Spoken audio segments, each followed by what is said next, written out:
자, 드디어 시작할까요? 네. 자, 이제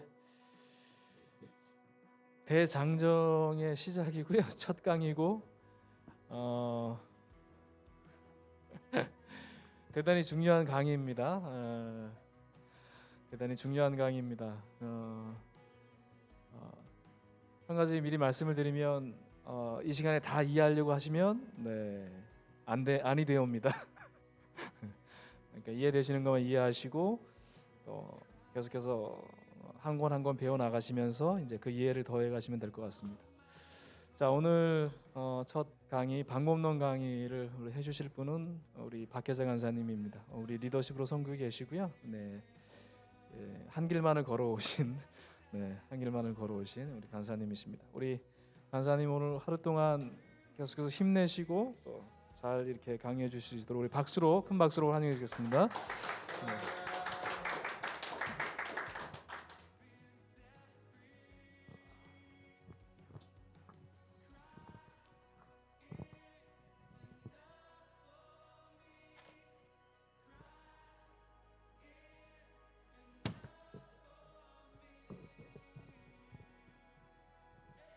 안녕하세요.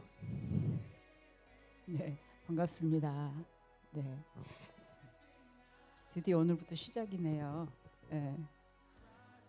명대관 사님 좀 전에 말씀하신 대로 오늘 그냥 성경 연구 방법에 대해서 정보가 많이 나갈 거예요. 다 이해하셔도 좋지만 말씀하신 대로 다 이해하지 못해도 계속 이게 지금 올해 이제 신약을 하고 내년에 구약 뭐 학교를 끝났다고 그래서 그냥이 아니라 내 평생 이 방법으로 이렇게 성경을 보시면 되기 때문에 계속 그것이 이제 쌓여져 갈 것이에요. 그래서 그렇게 생각하시면서 PPT는 나중에 드릴 거니까 너무 많이 적으려고 하지 마시고 그냥 그때그때 이렇게 이해하시면 될 것 같아요. 좋은 시간이 됐으면 좋겠습니다. 균합적 성경 연구 방법론에 대해서 시작해 보도록 하겠습니다. 성경 연구를 하는 목적이 있어요. 다 각자 어떤 목적이 있으시죠? 없으신가요? 있어요. 하나님의 진리를 우리의 생각과 태도 그리고 삶에 적용하는 것입니다. 생각, 태도 그것이 이제 나아가 삶으로 적용하는 것, 이것을 위해서 성경 연구를 하게 되어지는데요. 하나님의 말씀을 우리의 삶에 올바르게 적용하기 위해서는 적용하려고 성경을 공부하는데 그러기 위해서는 먼저 성경을 올바르게 이해하고 해석하는 것이 필요합니다. 그리고 올바른 이해와 해석을 위해서는 올바른 성경 연구 방법이 필요해요. 그래서 이러한 방법을 우리가 계속 앞으로 배울 방법으로 공부를 해나가다 보면 내 삶이 변화되어져요. 계속 말씀 앞에서 나를 보고 적용해 가니까 내 삶의 변화가 되어지고 그다음에 변화가 계속 쌓여지면 성장하고 성숙되어지는 단계까지 나아갈 것이라고 보여집니다. 그러면 우리가 이 방법론을 공부해서 나아갈 목표가 어디까지인가를 좀 보면 하나님의 말씀을 스스로 관찰하여 해석하고 적용하는 능력을 갖게 하는 것입니다. 스스로 관찰하여서 해석하고 적용하는 이런 능력을 갖게 하는 이것이 이제 목표이고요. 지난주에 지동 간사님 배워서 남주자라고 말씀하셨잖아요. 예. 그래서 또 이제 가르침의 은사가 있는 분들은 가르치는 데까지 나아가는 그것이 목표입니다. 크게 이제 네 가지로 구분해서 하나하나 자세히 살펴볼 텐데 첫 번째 성경 연구 방법이고요. 두 번째는 성경과 진리에 대해서 좀 살펴보고 그다음에 세 번째 성경 연구의 도구는 어떤 것들이 있는가. 그다음에 네 번째 이제 구체적으로 성경 연구 뭐 5단계로 이제 우리가 공부를 할 텐데 거기서 또 구체적인 순서들이 있어요. 이 순서대로 공부를 해볼 예정입니다. 먼저 첫 번째 성경 연구 방법이에요. 여러 가지 방법이 있지만 세 가지를 살펴볼 텐데 첫 번째 주관적 접근 방법이에요. 두 번째는 연역적 접근 방법이고요. 세 번째는 균합적 접근 방법이에요. 세 가지를 좀 간단하게 살펴보도록 하겠습니다. 세 가지 각각의 장점은 무엇이고 단점은 무엇이고 그리고 대안은 어떤 것이 있는가 이런 것들을 살펴보도록 하겠습니다.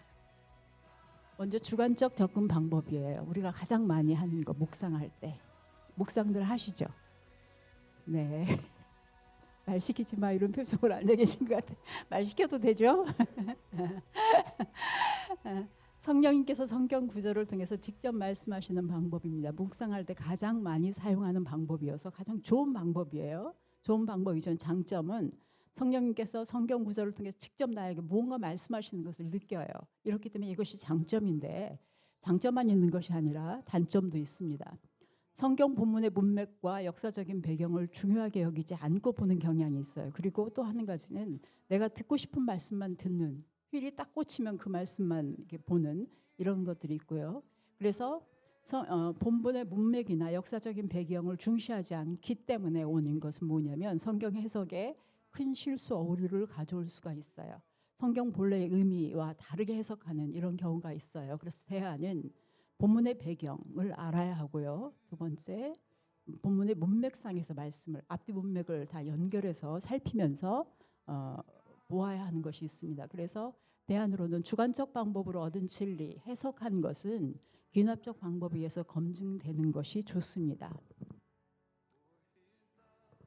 예를 들어서 한번 볼게요. 창세기 19장 1절에서 11절에 보면 롯이 손님을 보호하기 위해서 자신의 그 남자를 가까이 하지 아니한 그 두 딸을 내놓겠다고 합니다. 딸을 가지신 아버지 우길 간사님, 이런 일을 하실 수 있습니까?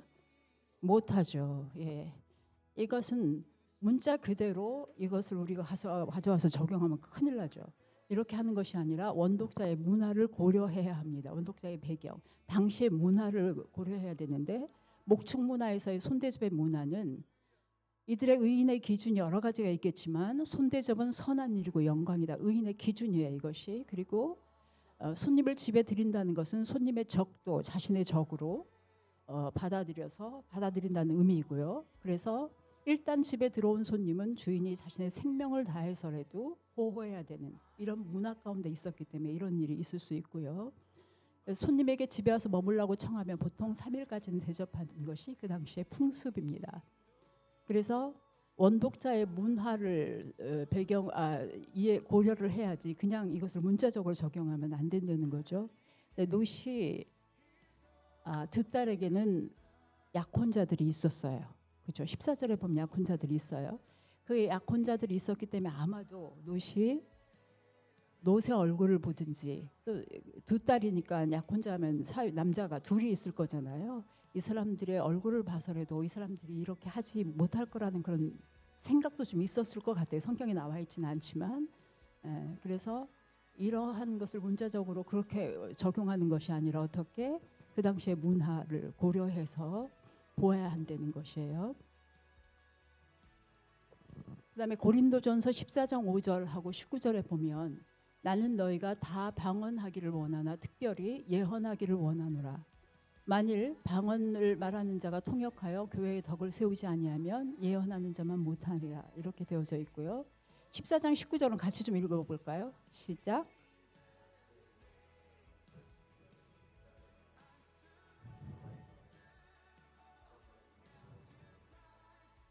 자, 이것만 이 두 문장을 이렇게 보면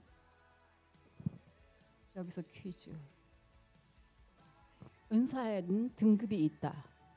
O예요, X예요? O.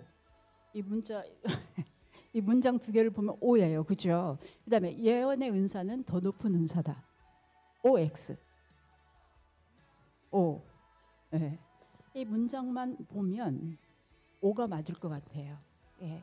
저도 옛날에 그 방언이나 이건 사람들이 많이 하잖아요. 근데 예언의 은사는 많지 않은 것 같아갖고 그게 좀 더 높은 은사인 줄 알았었어요. 저도. 근데 그게 아니고 은사에는 등급이 있다. 이 문장만 보면 그렇게 보여져요. 예, X고요. 예언의 은사가 더 높은 은사다. 이것도 X예요. 뭘 봐야 되냐면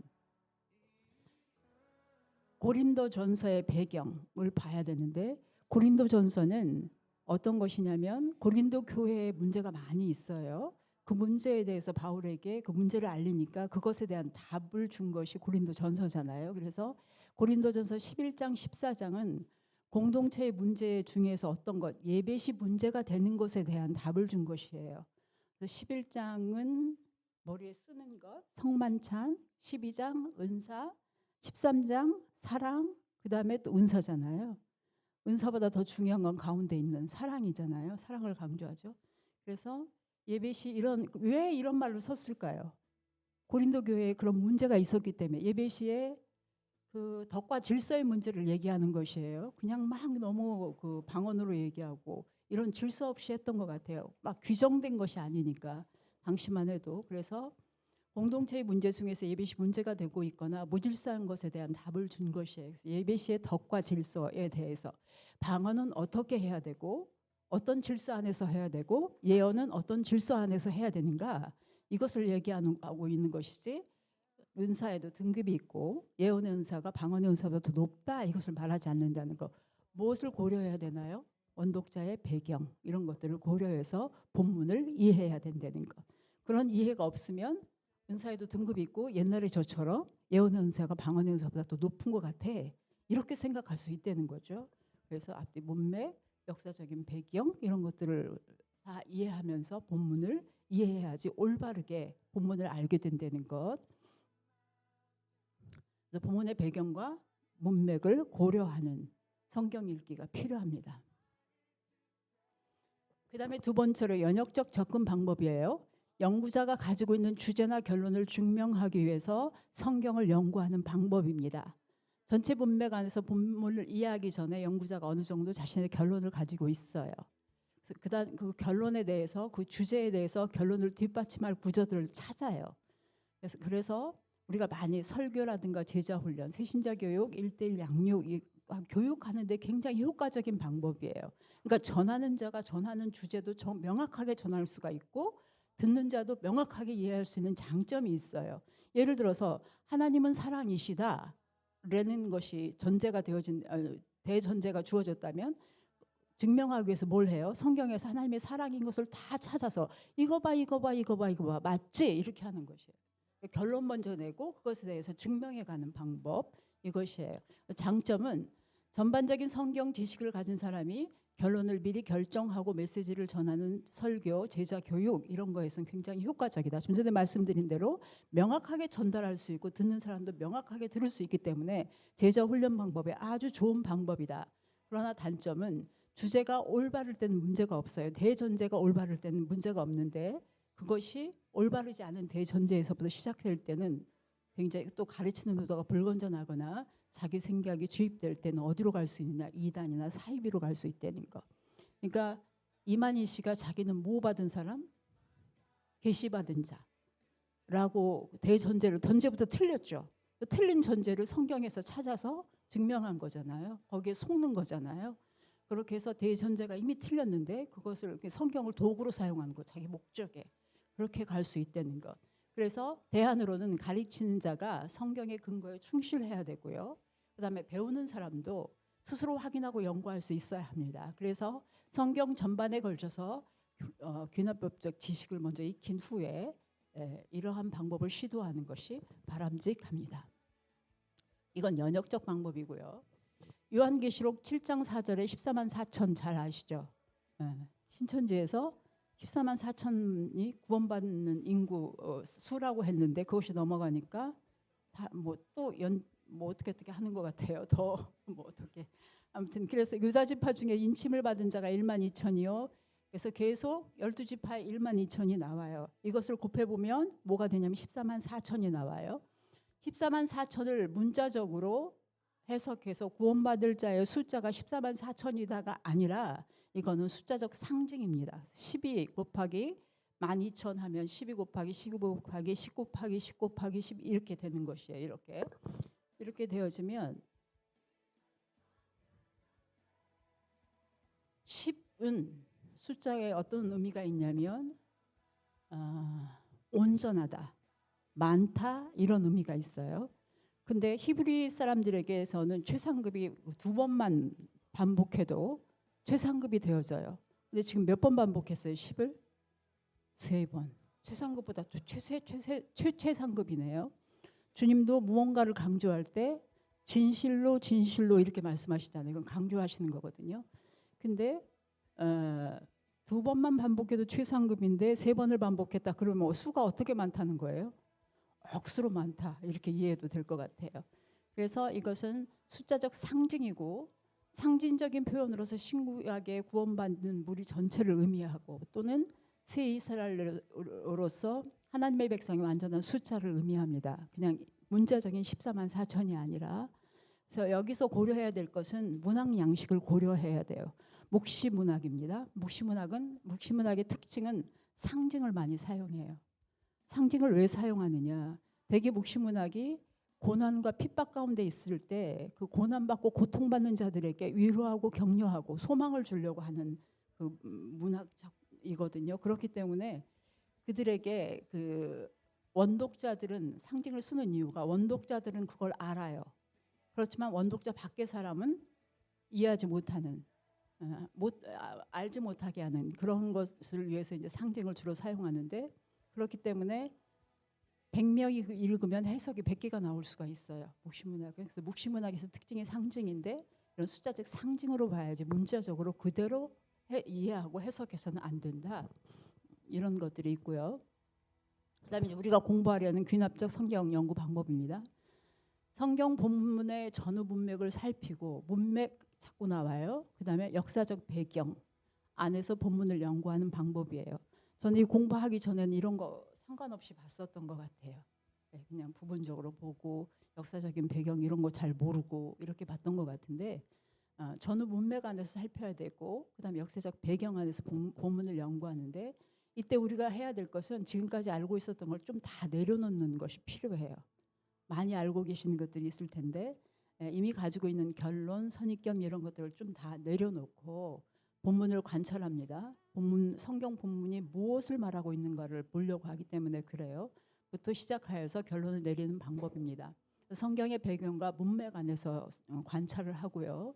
당시에 원독자들에게 주는 의미가 무엇인가를 해석하고 그다음에 관찰한 다음에 조금 이따 원독자 나올 텐데 원독자에게 주는 의미가 어떤 것인지 본문이 그것을 해석한 다음에 그다음에 나한테 가져오는 거 현재의 나에게 적용점과 진리를 찾는 것이에요. 장점은 뭐냐면 성경에 대한 바른 이해를 갖게 돼요. 이렇게. 그런데 그다음에 성경을 스스로 관찰하고 해석할 수 있게 되어져요. 그리고 내 삶의 적용점도 알게 되어져요. 근데 단점은 시간과 노력이 어떻게 들어요? 여기까지 하고 싶어서 사실은 여기까지. 이만큼 시간과 노력이 좀 많이 들어요. 이것이 단점입니다. 그러나 우리는 자기 삶에 있어서 가치 있는 것에 뭐 해요? 시간과 돈과 노력을 쏟잖아요. 근데 말씀을 공부하고 연구하는 것은 충분히 가치 있는 일이기 때문에 이렇게 많이 든다 해도 할 만한 것이라고 생각되어집니다. 귀납적 성경 연구의 정의입니다. 하나님께서 공부를 도와주시도록 먼저 기도해요. 그 다음에 기도가 끝나면 모레 읽어야 되겠죠. 본인이 직접 성경을 읽고 그 본문이 말하는 바를 주의 깊게 살펴봐요. 그냥 살펴보는 게 아니라 매우 주의 깊게 살펴요. 이것을 관찰이라고 하고 그 본문이 의미하는 것을 발견합니다. 이것은 해석이에요. 그 다음에 그 말씀의 진리를 나의 삶에 실천하는 것, 적용하는 것. 이러한 건데요. 우리가 공부하는 것은 아까 처음에도 말씀드렸던 것처럼 공부하는 이유가 이것을 위해서라는 것. 연역이와 귀납이를 한번 비교해 볼게요. 연역적 방법입니다. 아까 연역은 결론부터 해서 그 다음에 증명하는 거였잖아요. 그래서 본문에 대해서 이미 정해진 마음으로 다가가요. 근데 귀납적인 방법은 본문에 대해서 열린 마음으로 다가갑니다. 연역적 방법은 증명하기 원해요. 근데 귀납적 방법은 발견하기 원합니다. 여러분 이제 탐정이 되셔야 돼요. 탐정의 눈을 가져야 되고 그다음에 결론으로부터 시작하고 여기는 관찰로부터 시작합니다. 그다음에 단편적인 이미 전제되어진 어떤 것을 갖고 시작하기 때문에 단편적인 본문 연구가 되어진다면 문맥과 역사적 배경 안에서 포괄적으로 본문을 연구합니다. 그다음에 그렇기 때문에 여기는 잘못된 다 그런 건 아니지만 잘못된 이해를 고정시킬 수 있고 잘못된 이해를 바로잡을 수 있습니다. 네. 이러한 점들이 좀 다르고요. 그다음에 두 번째 성경과 진리에 대해서 좀 살펴보도록 하겠습니다. 먼저 성경과 원독자에 대해 살펴볼 텐데 먼저 성경입니다. 디모데후서 3장 16절이에요. 한번 같이 읽어볼까요? 시작. 하나님의 감동으로 낸 것으로 교훈과 책망과 바르게 함과 의로 교육하게 유익하니. 그래서 성경은 하나님의 감동으로 쓰여진 하나님의 책입니다. 두 번째로 성경은 신이신 하나님이 인간이 이해할 수 있도록 인간 누구를 통해서? 저자를 통해서. 그러니까 원저자는 성령님이시고 인간 저자가 있어요. 인간 저자를 통해서 기록 당시의 문화 안에서 인간의 언어로 쓰여졌어요. 성경을 많이 보셨을 텐데 성경이 다 잘 이해되어지나요? 오길 간사님? 그렇죠. 한국말로 된 성경인데도 이해 안 되는 부분들 있잖아요. 그건 왜 그러냐면 이렇게 기록 당시의 문화, 그 당시의 언어, 그 당시의 저자, 우리와 시간적인 간격이 굉장히 몇천 년이 있죠. 그렇죠? 그렇기 때문에 그런 것이에요. 그래서 기록 당시의 문화는 역사적인 배경의 영향을 받아요. 인간의 언어, 표현의 한계가 있고 당시 언어를 이해해야지 더 잘 이해할 수가 있죠. 그리고 구약 39권, 신약 27권은 1500년에 걸쳐서 한 40여 명의 저자가 에서 기록되었는데 한 사람이 기록한 것처럼 논리상의 오류가 없는 것이 성경입니다. 두 번째로 원독자에 대해서 좀 살펴볼 텐데 성경은 나를 위한 책이지만 나에게 쓰여진 책은 아닙니다. 그럼 누구에게 쓰여졌을까요? 저자가 성경을 썼을 당시 처음 성경을 읽는 독자들이 있는데 그 사람들을 원독자라고 얘기합니다. 우리는 한참 후에 받았어요. 무엇으로? 그것도 번역된 성경으로. 모세가 모세오경을 썼을 당시에, 바울이 서신서를 썼을 당시에 그것을 처음 읽는 독자들이 누구인가? 처음 원독자가 누구인가? 이것을 알아야 되고요. 그들의 배경을 알아야 합니다. 역사, 문학, 언어 이런 것들에 대해서 무엇인지를 알아야 합니다. 그래서 각 성경마다 원독자가 달라요. 그리고 그들의 사고방식으로 성경을 보아야 참다운 의미가 파악되어집니다. 성경 본문의 해석은 원독자 중심의 해석을 해야 돼요. 그 당시에 원독자들에게 어떤 의미가 있는가를 찾는 것입니다. 성경은 어떤 목적에 의해서 의도적으로 구성되어졌어요. 어떻게?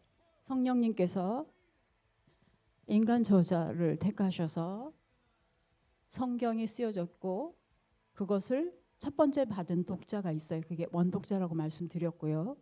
시간이 한참 흐른 뒤에 번역 성경이 나왔고 우리가 이것을 받았어요. 그래서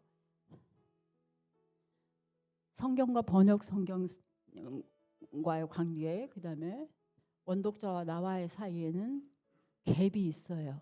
시간적인 갭, 역사적인 갭이 있는데 어떤 게 있느냐? 앞에서도 계속 언급된 대로 언어나 문화나 문학이나 역사나 의사소통이나 이러한 갭이 있기 때문에 한국말로 된 성경을 우리가 읽는데 다 잘 이해되지 않고 어느 부분은 어려운 부분이 있다는 것이에요.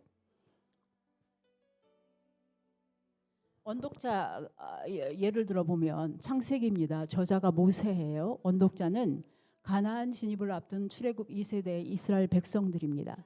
그럼 주제는 무엇인가?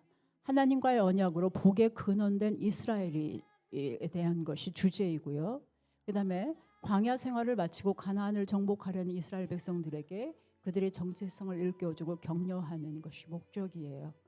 그러니까 이스라엘 가나안 진입을 앞둔 출애굽 2세대들에게 자신의 정체성은 복의 근원된 하나님의 언약 백성으로서의 복의 근원되어진 이런 백성이라는 것, 그 애굽 노예의 후손이 이 사람들이 아니라는 것, 이런 정체성을 확립해주고 그다음에 이제 그 가나안 정복을 해야 되잖아요. 그렇기 때문에 하나님이 이미 그 땅은 이스라엘 백성에게 준 땅이다 이런 것을 알려줌으로써 격려하는 그런 그 메시지를 갖고 있고요. 그다음에 복음서를 보면 복음서는 예수님에 대한 이야기잖아요. 한 권이면 충분할 것 같아요. 예수님에 대해서. 근데 구테여 복음서가 몇 개예요? 4개죠. 4개인 이유는 원독자가 다르기 때문에 그래요. 원독자가 다르다는 것은 원독자의 그 상황도 다르다는 얘기잖아요. 각각의 상황이 다르고. 그럼 상황이 다른 것에 대한 답을 주는 것이기 때문에 뭐예요? 예수님의 사역에 대해서 강조하는 부분이 다를 것이에요. 그렇기 때문에 4개의 복음서를 가지고 있어요. 그래서 마가복음을 보면 원독자가 이방인이에요. 로마에 있는. 근데 이들의 상황은 뭐냐? 네로의 핍박 가운데 있어요. 굉장히 어렵습니다. 이런 상황 가운데 있기 때문에 예수님의 어떤 면을 강조하고 있냐면 섬기는 종으로 오신 고난받는 하나님의 아들 예수 그리스도를 강조하고 있고요. 그렇기 때문에 믿음으로 너희가 견뎌라라는 메시지를 주고 있어요. 마태복음은 유대인입니다. 예루살렘 이들의 상황이 어떠냐면 예루살렘과 성전이 파괴되어서 굉장히 마음이 어려웠을 것 같아요. 그리고 구약에 예언된 메시아가 이분이 맞나 하는 흔들림이 있었을 것 같아요. 그래서 유대기로 되돌아가는 그런 움직임도 좀 있었을 것 같고 이런 상황 가운데 있는 사람들에게 주는 메시지예요. 그렇기 때문에 주제가 뭐냐면 구약의 성취로서의 왕이신 예수님에 대해서 얘기해요. 그리고 예수가 참된 왕이시다. 흔들리지 말란 얘기죠. 구약에서 예언된 그 메시아가 맞다라는 그 메시지를 주고 있거든요. 그다음에 누가복음은 데오빌로인데 이 사람은 이방인 성도예요. 근데 이들의 상황이 어떠냐면 복음은 받았어요. 근데 흔들려요. 그러니까 흔들리고 있는 이방인들에게 거기다가 자신들은 유대인이 아니에요. 그러니까 여기서 주제는 뭐냐면 잃어버린 자를 찾아오신 구원자 예수 그리스도. 잃어버린 자는 어떤 사람이 이방인, 가난한 자, 소외된 자 이런 사람들이에요. 이런 사람들을 찾아오시면 잘 살고 하는 뭐 이렇게 부를 누리고 뭐 제사장급 바리새인 이런 사람들이 아니고 잃어버린 자라는 거는 이방인, 소외된 자, 여인, 아이들 이렇게 이런 자를 찾아오신 구원자 예수 그리스도에 대해서 얘기를 하고 있고요. 그러니까 쓴 목적은 뭐예요? 너희가 받은 복음은 참이고 진실이다. 이렇게. 그래서 한 것만 있어도 예수님에 대해서 알 수 있는데 예수님에 대한 그 우리가 다 입체적으로 되어져 있잖아요. 바퀴가 있고 다르잖아요. 그렇기 때문에 강조하는 부분이 예수님의 어떠한 부분들 강조한 부분의 그 주제는 무엇으로 규결되냐면 원독자의 상황이 어떠한가, 원독자가 누구며 그들의 상황이 어떠한가 그것에 포커스가 맞춰져서 강조하고 메시지를 주고 그렇게 되어져 있기 때문에 해석이 같은 본문이어도 복음서 해석이 달라질 수밖에 없어요. 왜? 원독자가 다르기 때문에 그들의 상황이 다르기 때문에 이렇게. 그래서 원독자의 예를 좀 살펴보았고요.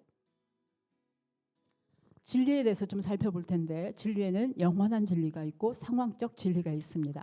영원한 진리는 보편적인 진리, 절대 진리예요. 어떠한 상황 가운데 어떠한 시간 가운데서 변하지 않는 것. 예수는 그리스도다. 변할 수 없는 거죠. 그렇죠? 하나님은 사랑이시다. 변할 수 없는 것이에요. 이런 것들이에요. 역사적 특수성을 초월하여서 규범적 가치가 있는 것을 말하는데 풍습이나 시대나 장소가 달라져도 변하지 않는 진리 이것을 얘기하고요. 누구라도 의심하지 않고 동의하는 객관적인 진리입니다. 따라서 이 진리는 모든 시대 모든 사람이 성경에서 말씀하신 대로 순종해야 됩니다. 이러한 진리이고요. 이것은 기독교 신앙의 기본이 되는 하나님에 대한 진리들과 구원의 도리 이런 것들에 대한 핵심적인 가르침을 말하고요. 그래서 따라서 의심 없이 교리로 삼을 수 있는 말씀입니다. 그래서 다시 정리하면 모든 사람, 장소, 시간, 문화에 상관없이 적용 가능한 진리 이것을 영원한 진리라고 얘기하고요. 두 번째 이제 상황적 진리를 좀 볼 텐데 성경에 상황적 진리가 굉장히 많아요. 상대 진리입니다. 문화나 풍습이나 지리적 특성 등 당시의 역사적 특성으로 인하여서 보편적인 적용을 요구할 수 없는 것. 우리는 제사 지내지 않죠. 구약시대의 제사. 유대인들이 지키던 절기, 할례, 그다음에 안식일 율법, 레위기의 정결 규례들, 음식에 대한 율법 이런 것들. 그다음에 여자에 대한 교훈인데 머리에 쓰는 것 여자는 잠잠하라. 그러면 이 본문 그대로 하면 머리에 써야 되고 선배님하고 저하고는 써야 되고 여기서 제가 말을 하지 말고 입을 막아야 되고 이렇게 되는 거잖아요. 네. 그게 참 그 여인들이 왜 잠잠하라고 했다는 건 뭔가 문제가 있었기 때문에 이거 쓰는 거잖아요. 근데 참 저는 조금 이해가 되는 게 이해가 되는 게 1세기예요. 1세기. 1세기의 여자는 사람이다 아니다. 사람 취급을 못 받았어요. 남자의 기형의 여자다. 토라를 여자에게 읽어주면 불태워버리겠다. 이런 못된 사고방식을 갖고 있는 시대 가운데 사는.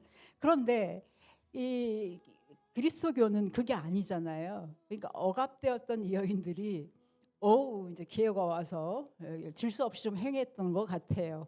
그래서 아무튼 이렇게 하는데 이건 상대적인 이대로 하면 안 되고 상대적인 진리라는 것. 그래서 시대가 변하고 상황이 많이 달라졌을지라도 여기서는 뭘 찾아야 되냐면 그 안에 담겨 있는 정신적 교훈을 찾아야 돼요. 머리에 쓰라고 그랬다고 쓰는 것이 아니라 왜 쓰라고 그랬는지 이런 것들을 생각해서 상황에 맞게 시간적, 공간적, 역사적, 문화의 차이 등을 고려해서 적용해야 합니다. 그래서 정리하면 상황적 진리라는 것은 특정한 사람, 특정한 장소, 시간, 그 문화 안에서만 적용되는 진리입니다. 그래서 한번 볼까요? 퀴즈입니다. 영원한 진리와 상황적 진리. 만일 여자가 머리를 가리지 않거든 깎을 것이요 만일 깎거나 미는 것이 여자에게 부끄러움이 되거든 가릴지니라. 이건 뭘까요? 그렇습니다. 그 다음에 그러므로 사람이 의롭다 하심을 얻은 것은 율법의 행위에 있지 않고 믿음으로 되는 줄 우리가 인정하노라. 네. 우길 간사님 하산하셔도 될 것 같아. 마귀의 관계를 능히 대적하기 위하여 하나님의 전신갑주를 입으라. 그렇습니다. 여자는 일체 순종함으로 조용히 배우라. 여자가 가르치는 것과 남자를 주관하는 것을 허락하지 아니하노니 오직 조용할지니라. 그렇죠. 100점이세요. 여기 그 고린도전서 11장 6절을 보면 가리든지 아니면 깎을 것이요 이렇게 돼 있잖아요. 그러니까 이 당시에는 공공장소에서 여인들의 머리를 가리는 것이 덕이라고 생각을 했대요. 당시에는. 그래서 그 노예들이 주로 머리를 좀 밀었고요. 그다음에 그 여사제들 있잖아요. 여사제들도 각각마다 달랐대요. 꾸미는 방법이. 아프로디테 여사제들은 머리를 밀었대요. 그다음에 아데미 그 여사제들은 굉장히 닦고 예쁘게 화려하게 그렇게 했대요. 그러니까 왜 이 말이 있느냐? 교회 안에 딱 오면 머리로서 신분이 구분될까요? 안 될까요? 되지요. 그러니까 그 구분이 되지 않도록. 그럼 여기서는 우리가 어떻게 적용을 해야 되냐면 머리를 밀든지 머리를 씌우는 것이 아니라 교회 안에서 신분의 구분으로 인해서 어려움이 없도록 하려면 어떻게 해야 될까를 가져와야 되는 거예요. 그래서 상황적 진리에서는 지금 현재의 상황에 맞는 교훈을 가져오라고 그랬잖아요. 그런 걸 가져와야 된다는 것. 예. 그래서 영원한 진리가 있고 상황적 진리가 있다. 상황적 진리는 문자 그대로 우리에게 적용하면 된다, 안 된다? 안 된다. 세 번째, 귀납적 성경 연구의 도구는 어떤 것이 있는가를 살펴보도록 하겠습니다.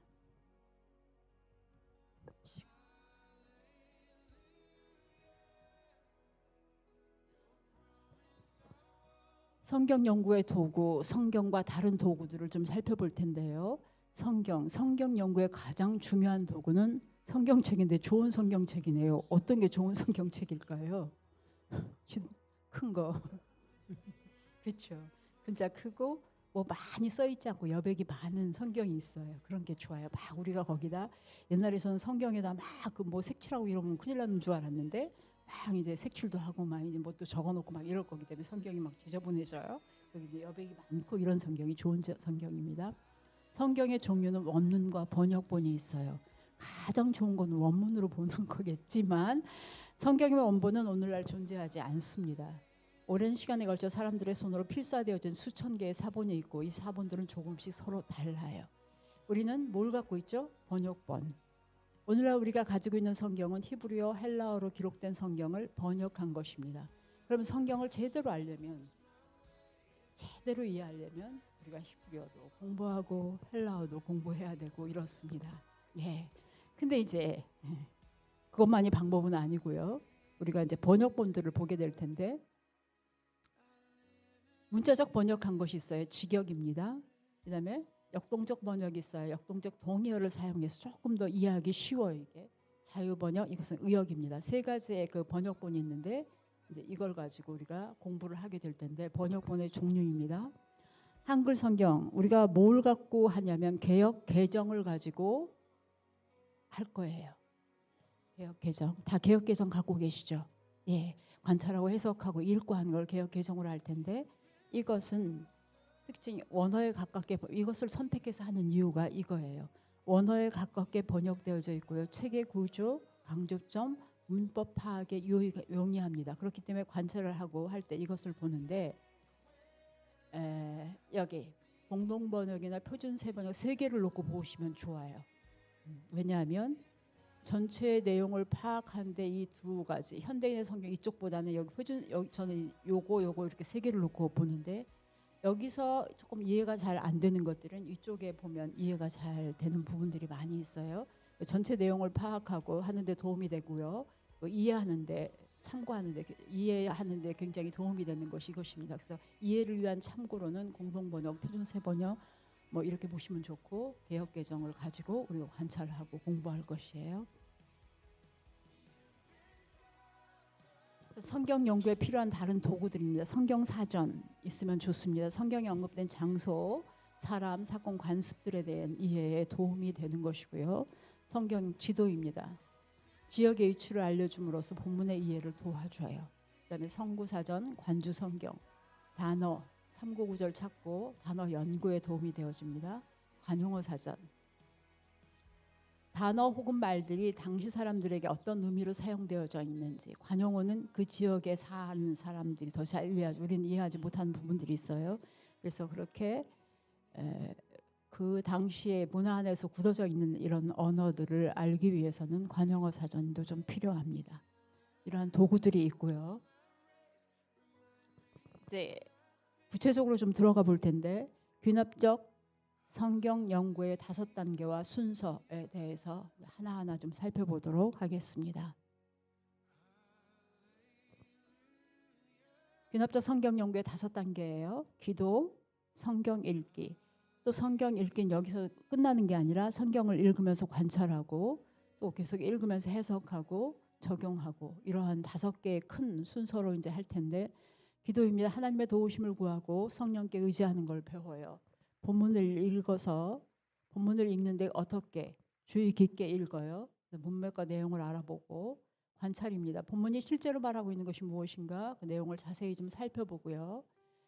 관찰한 위에서 관찰한 내용이 처음 읽은 독자들 아까 원독자라고 말씀드렸어요. 이 사람들에게는 주는 의미가 무엇인가 또 저자의 의도는 무엇인가 둘 중에 하나만 하시면 돼요. 저자가 주는 메시지를 원독자가 받는 것이기 때문에 받는 사람 입장에서는 이 사람들에게 어떤 의미를 주었는가 저자의 입장에서 물으면 어떻게 돼요? 이 사람이 저자가 원독자들이 주고자 하는 메시지는 무엇인가 둘 중에 같은 얘기인데 이런 두 가지로 이제 볼 수가 있고요. 그다음에 적용입니다.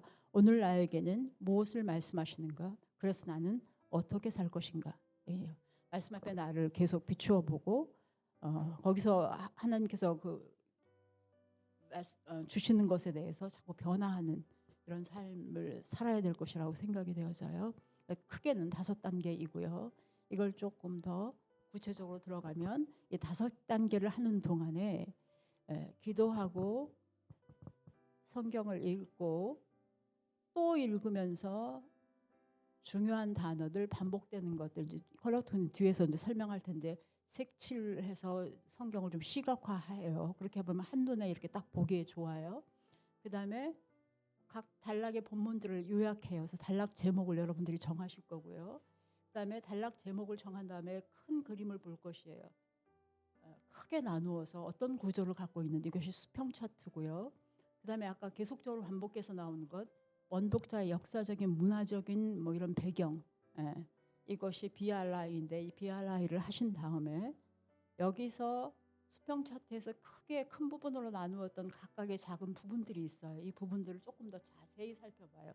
이것이 수직 차트인데 수직 차트를 만드실 건데 여기서 관찰, 해석, 적용한 것들을 여기에 이제 기록을 해요. 그래서 각각의 책을 여러분들이 하시면 각 책마다 여러분이 갖게 되는 것은 단락 제목, 수평 차트, BRI, 수식 차트. 그러니까 단락을 간단하게 요약한 것, 그다음에 전체적으로는 큰 그림, 원독자의 역사적인 배경, 그다음에 수평 차트에서 각 부분을 이건 크게 봤잖아요. 작게 자세히 보는 것. 숲을 봤다면 숲에 무엇이 있는지를 자세히 살펴보는 것. 이렇게 해서 각 책마다 하나, 둘, 셋, 네 개 이것들을 갖게 될 것이에요. 그래서 이렇게 해놓으면 각 한 권의 책이 어디에 있다? 내 손 안에 있다. 이렇게.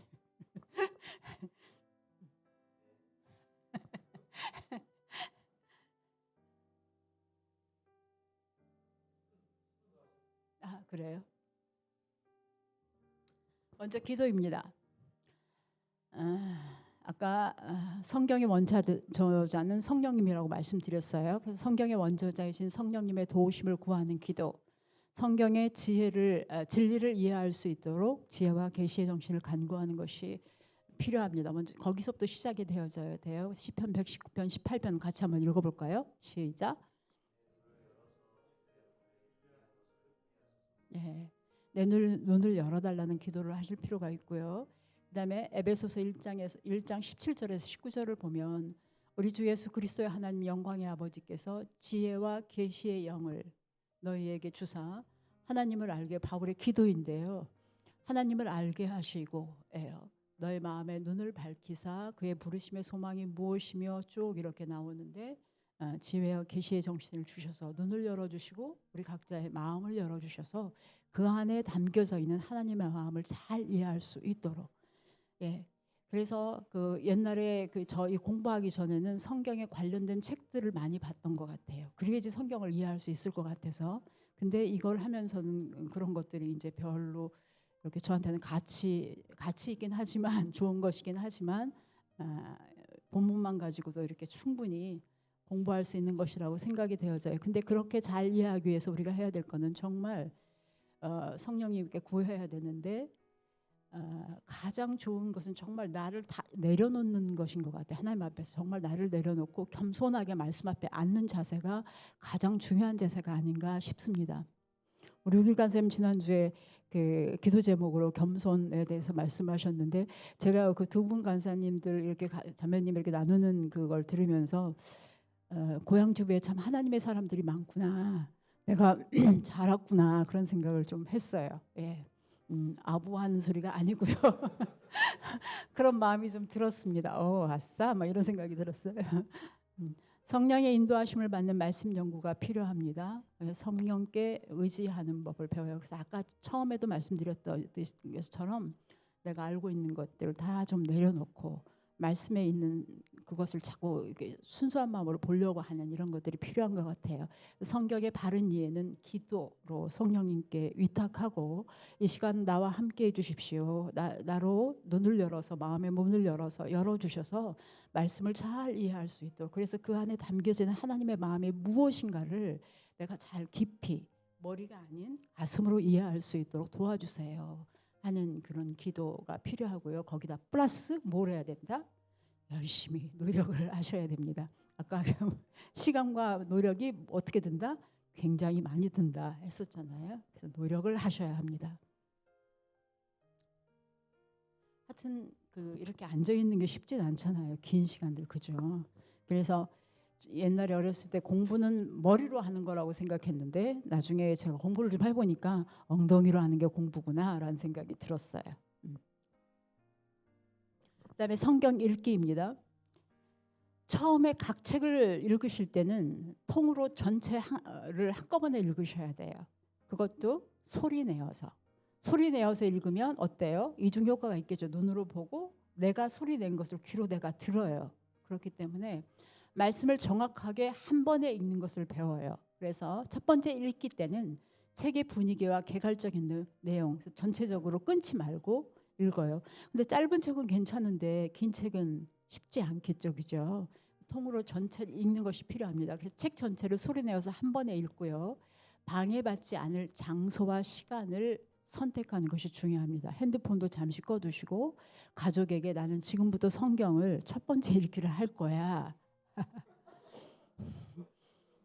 나를 건들지 마 이제 이렇게 하셔야 되겠죠. 이렇게 하면서 읽는 것이 필요합니다. 그다음에 두 번째 읽기에서 끝나는 것이 아니라 제가 여기를 이렇게 해놨잖아요. 예. 두 번째 읽기부터 계속 읽는다는 얘기예요. 예. 예.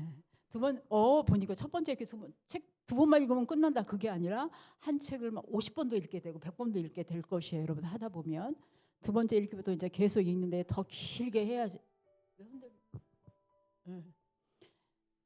이게 너무 길어지면 이상할 것 같아서 여기서부터는 두 번째부터 계속 읽는다 이렇게 생각하시면 될 것 같아요. 천천히 읽으면서 구체적인 내용과 의미를 파악합니다. 책을 쓴 이유가 뭘까? 그런 주제가 뭘까? 핵심 요절은 뭘까? 이런 걸 생각하면서 읽으세요. 그다음에 색칠 공부를 좀 할 것이에요. 중요하다고 생각되는 단어와 어구를 색연필로 성경에 표시하면서 읽기입니다. 중요한 인물, 장소, 시간, 반복, 대조되는 단어나 구절. 우리가 반복해서 말할 때는 왜 그럴까요? 중요하니까.